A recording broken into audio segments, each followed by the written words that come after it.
Salut mes petits minots, j'espère que vous allez bien. Alors je fais cette vidéo, pourquoi? Pour vous expliquer un petit peu mon nouveau statut chez Porsche. Voilà. J'ai signé mon premier contrat avec un constructeur automobile récemment.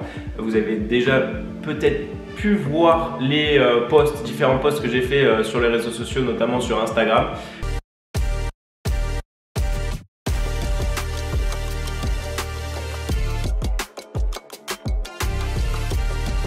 On allait faire un shooting ultra cool avec les habits Porsche, la combinaison, voilà, Porsche avec ses fameuses couleurs blanc, noir et rouge.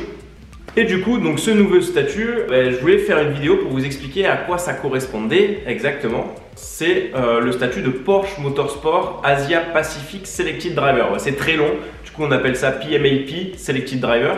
C'est Porsche Asie Pacifique du coup, qui sélectionne un pilote, donc en l'occurrence c'est moi, pour la saison 2025 pour aller faire les courses justement et les championnats, les différents championnats qui existent en Asie et en Australie aussi. Et aussi, je crois, il y a une course en Nouvelle-Zélande. J'ai pas tout bien regardé encore le calendrier, surtout que pour l'instant j'ai pas signé avec les équipes, parce que c'est des équipes extérieures avec qui je dois signer, mais c'est Porsche du coup qui me met dans ces équipes là. Pour moi c'est vraiment clairement un gros step dans ma carrière sportive parce que jusqu'à présent, voilà, j'étais considéré comme pilote professionnel, mais j'avais pas de contrat avec un constructeur. Là, j'ai un contrat avec un constructeur. C'est un petit peu détaché parce que c'est en Porsche Asie-Pacifique, mais l'Allemagne, en soi, ils sont obligés de valider les pilotes qui sont pris aussi là-bas. Donc, moi, ça me permet de rentrer du coup chez Porsche par cette voie-là. Et ensuite, après, si les résultats sont bien et que je fais le taf dans la voiture et en dehors de la voiture, en l'occurrence, je peux aller potentiellement signer directement avec Porsche Allemagne. Et comme vous le savez, alors peut-être que parmi vous, il y en a qui ne le savent pas, mais ça fait depuis quelques temps que je me suis fixé une date et une course que j'aimerais gagner. Voilà, ça serait les 24 heures du Mans, bien sûr, et cette date-là, c'est 2028. Donc on va voir si je vais y arriver, mais en tout cas j'aimerais gagner les 24 heures du Mans en 2028 et en l'occurrence avec Porsche. Donc voilà, ça passe par ce premier contrat, je suis très content. Ça va me faire beaucoup de courses. Je vais aussi faire des courses annexes. Il y a des courses qui se font en Asie qui ne sont pas forcément dans un championnat ou qui sont dans un championnat, mais je ne suis pas obligé de faire tout le championnat. Justement pour faire des courses et pour gagner des courses. Et aussi je vais être de retour en Europe sur quelques courses. Alors ça va pas être forcément sur un championnat entier, mais ça sera sur quelques courses et peut-être des grosses courses. En tout cas les 24 heures du Mans c'est pas prévu parce que j'aurai des courses en Asie. Malheureusement cette année c'est impossible. Ce qui est bien aussi c'est que Porsche, forcément vu que j'ai signé un contrat avec Porsche Asie Pacifique, il y a Sacha Maassen. Sacha Maassen c'est le coach entre guillemets des pilotes qui sont des nouveaux pilotes chez Porsche, surtout des pilotes juniors qui sont détectés en Super Cup. Et donc là aussi il va avoir un travail avec moi où du coup il va m'encadrer. On va faire des débriefs après les courses, je vais faire forcément des rapports de course. Donc lui il va pouvoir m'aiguiller pour que ça soit le plus précis possible, le plus utile. Donc il va m'apporter du coup un plus sur la partie pilotage forcément parce qu'il a beaucoup d'expérience et parce qu'il a vu beaucoup de courses en tant que coach. Avant moi il y a eu deux pilotes qui ont eu le même statut que moi. Alessio Picariello, du coup qui est un pilote belge et qui pilote Porsche maintenant. Et on a aussi Yi Feilie qui lui est un pilote chinois qui maintenant est pilote Ferrari et qui roule en hypercar, du coup qui fait les 24 heures du Mans et tout le championnat WEC, donc le championnat du monde d'endurance. Donc si tu regardes les deux autres pilotes d'avant, c'est un chemin qui peut emmener, si tu fais du bon travail, à mon objectif personnel. Là, je vais vous raconter un petit peu l'histoire, comment je suis arrivé à signer ce contrat. Donc, en gros, c'est parti. Forcément, vous savez, mon rêve au début, c'était de faire de la Formule 1. J'ai fait du karting à haut niveau, championnat du monde, championnat d'Europe, etc. J'ai eu plusieurs titres, plusieurs victoires. Ensuite, je suis passé en Formule 4, Formule 3, j'avais signé un contrat chez Lotus. Qui eux après ont arrêté la Formule 1, du coup le contrat finito, compliqué de continuer parce qu'il faut des gros partenaires, tôt dans la saison pour pouvoir signer les bonnes écuries, etc. Enfin bref, donc un peu galère. Du coup j'ai fait quelques courses en Formule 2, pas une saison entière, et ensuite je suis parti en GT. Ça s'est très bien passé, mais c'était la période Covid, un peu compliquée. Donc après je me suis dit, vas-y je vais décider de partir chez un constructeur unique. Donc je suis parti en Porsche Cup, donc c'est une coupe Porsche.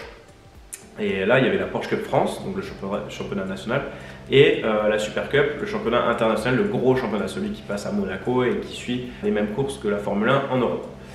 Donc c'est très médiatisé et forcément Porsche regarde attentivement les pilotes en Porsche Cup et en Porsche Super Cup. Du coup je fais 3 ans, j'obtiens le titre de Porsche Carrera Cup France, je fais plusieurs podiums en Porsche Super Cup, notamment à Monaco, et je me fais un petit peu repérer par Porsche, mais pas encore assez pour pouvoir aller signer justement en premier contrat.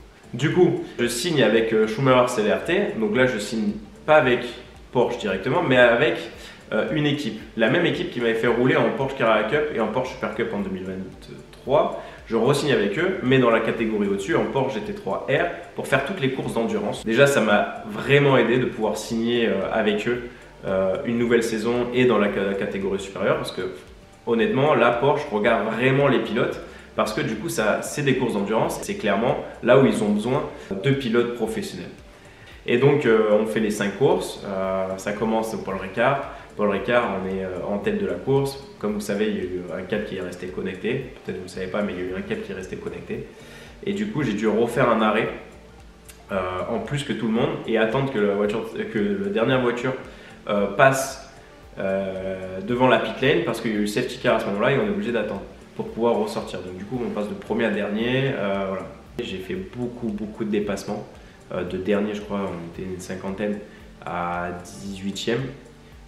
Donc beaucoup de dépassements et j'ai montré un gros rythme pendant la course. La deuxième course c'était Spa-Francorchamps.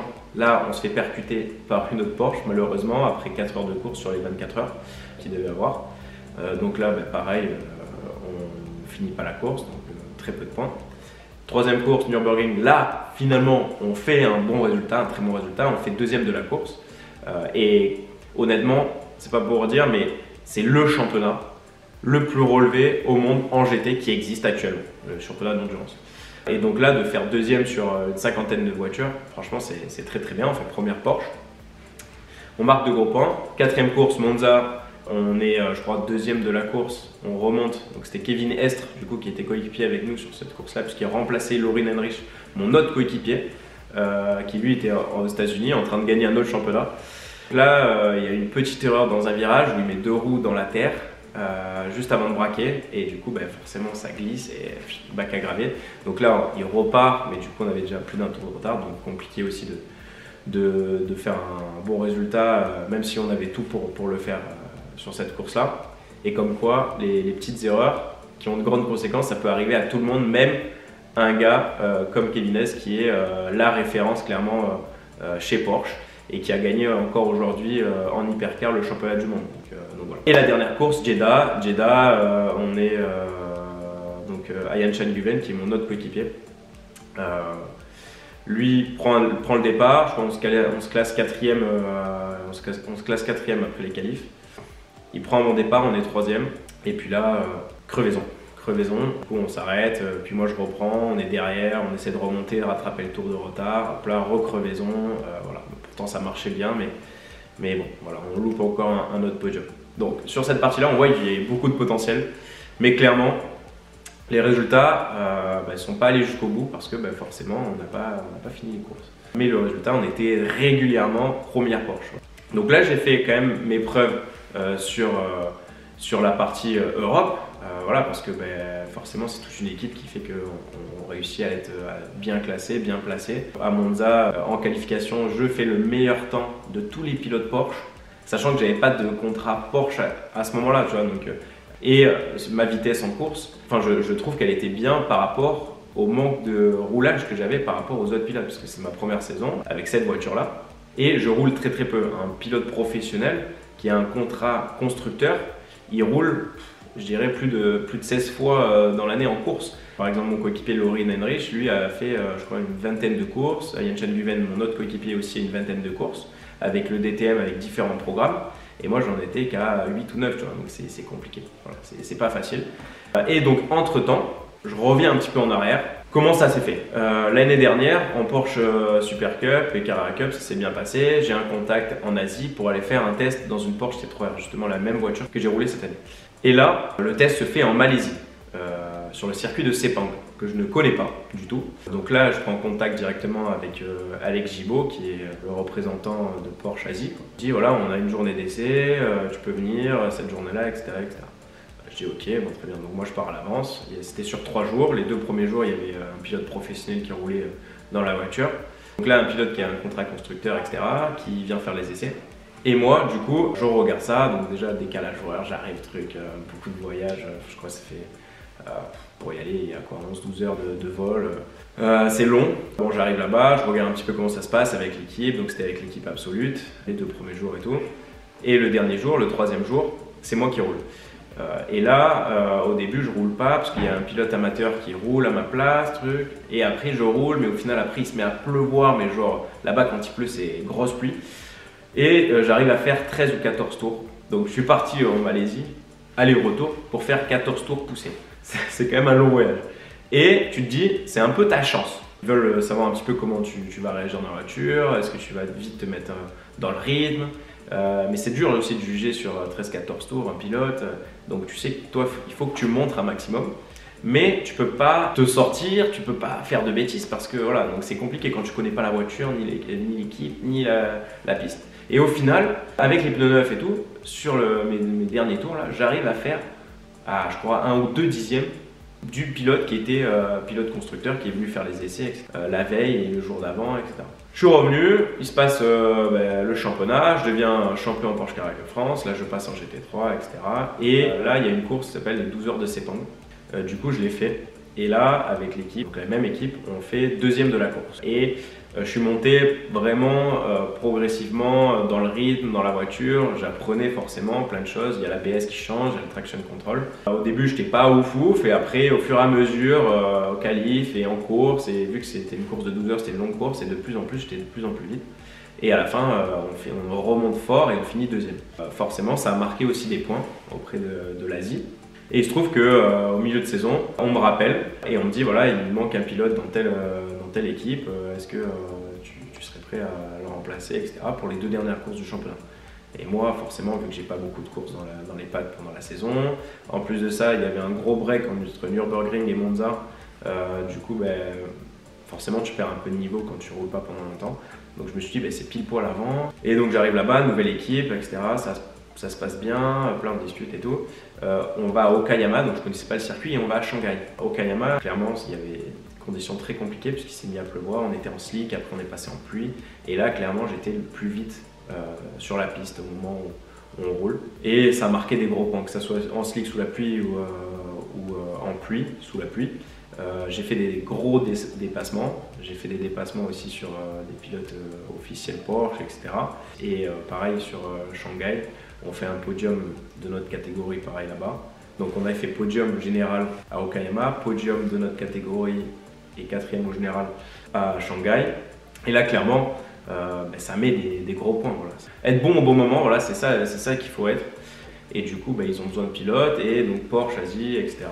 ont ce programme-là de Porsche Motorsport Asia Pacific Selected Driver. Moi, je suis très content d'aller en Asie, ça va me faire découvrir beaucoup de circuits. Des circuits au Japon, des circuits en Chine, en Indonésie, Malaisie.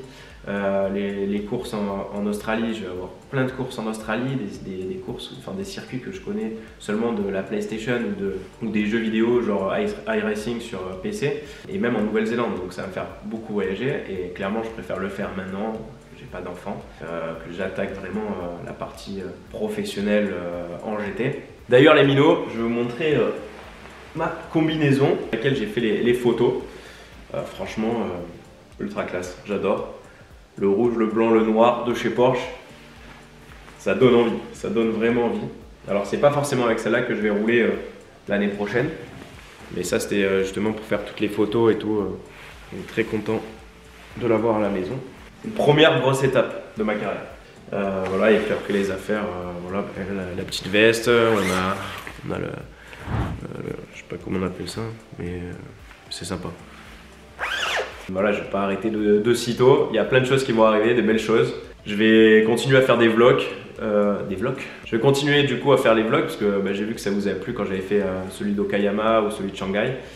Pour l'année prochaine, voilà, je vais visiter, je vais découvrir beaucoup de circuits, beaucoup de paysages, beaucoup de cultures différentes. Je trouve que c'est sympa et puis aussi pour moi ça va me faire des beaux souvenirs et en espérant avoir un titre à la fin de la saison. Voilà. Merci les minots d'avoir regardé cette vidéo. Voilà, j'espère que ça vous a éclairci un petit peu plus sur mon rôle tout simplement chez Porsche Asie-Pacifique. En tout cas, voilà, si vous avez d'autres questions, n'hésitez pas à les mettre dans les commentaires. N'oubliez pas de vous abonner pour voir la suite. Moi, je vais continuer à taffer à bloc, que ce soit sur le divertissement, sur YouTube, Instagram, etc. Mais aussi sur la partie professionnelle pour réaliser mon rêve, les minots. Allez, on donne tout et rendez-vous 2028 au 20. Ciao!